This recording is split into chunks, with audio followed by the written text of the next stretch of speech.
Les énergies renouvelables et l'efficacité énergétique sont donc au cœur de notre stratégie nationale, d'autant plus qu'elle participe à l'engagement du Sénégal pour un développement énergétique durable. En effet, dans le scénario 450 de l'AIE, l'efficacité énergétique représente 44% des actions à mener pour limiter l'augmentation de la température à 1,5 degré Celsius.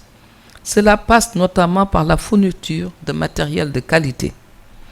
Je voudrais profiter de l'occasion pour me réjouir de l'opérationnalité du laboratoire de contrôle de qualité des lampes mise en place par l'AME, qui est une structure étatique qui s'occupe de l'efficacité énergétique, et du travail qui est en train d'être fait pour disposer de laboratoires de contrôle d'équipements en énergie solaire mis en place par l'ANER, qui est une agence également pour l'énergie renouvelable.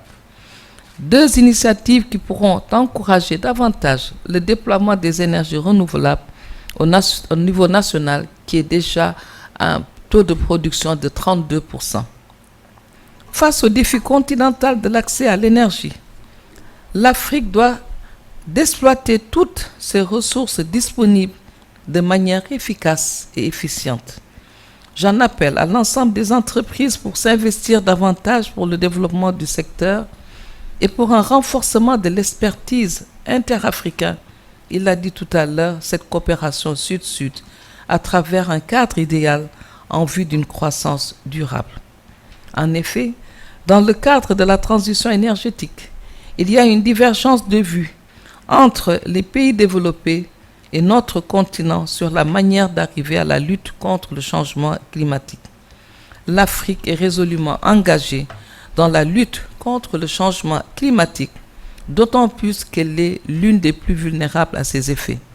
Cependant, n'étant responsable que de 3% de ses émissions cumulées de gaz à effet de serre dans le monde, elle ne saurait trop porter le fardeau des conséquences des développements économiques des autres régions. Encore moins si ce fardeau l'empêche de se développer comme les autres. L'échelle qui a servi aux autres continents à se développer ne doit pas être retirée au même moment où l'Afrique la prend. Nous avons besoin de faire appel à toutes nos ressources pour cela. Pour un pays comme le Sénégal qui dispose d'environ 32 TCF de gaz naturel, l'accès universel et l'émergence économique passent forcément par un développement de nos projets gaziers, par la poursuite de notre stratégie Gas to Power, par le développement d'industries de transformation comme la pétrochimie, la pharmacie également et l'agriculture.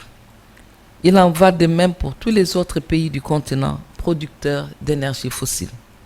D'où l'alerte donc lancée à chaque occasion par son Excellence le Président de la République en exercice de l'Union africaine pour une transition énergétique juste, équitable et inclusive. Une transition énergétique trop rapide, je le nomme, et surtout non différenciée, serait un risque important d'échec à l'atteinte des objectifs de développement et de stabilité surtout du continent.